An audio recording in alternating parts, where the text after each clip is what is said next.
वैसा प्रालो खबर सिलसिलो जारी खबर शेयर कंदासीं प्राले खां। प्रालो भरिसां सिविल अस्पताल जे शेख माला जो रवासी गोस बख्श शेख जो पालियल कुतनि नौजवान ते हमिलो करे ॾिनो। मुआज़ा तौर ते बची वियो, केतिरो ई ज़ख़्मी करे विधो।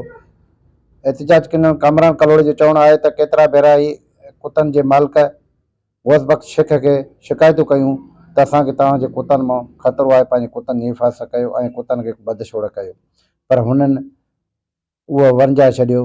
पर अफ़सोस सां चवणो थो पए असुर जे टाइम ते रोज़े जे लाइ मानी खणी वेंदड़ नौजवान कामरान जे मथां कुतनि हमिलो करे ॾिनो ऐं केतिरनि ई जान ते चक हणी विधा।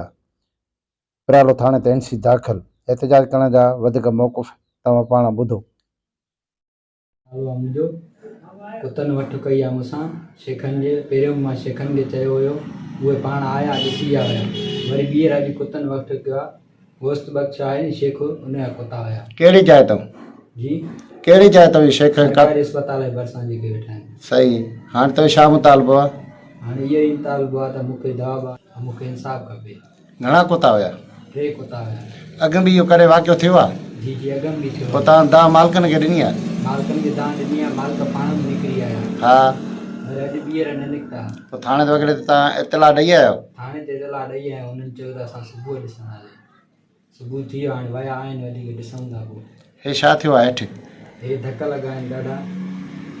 हे हुते कुतनि चका पाता आहिनि, मथे खे धक लॻल आहिनि सफ़ा।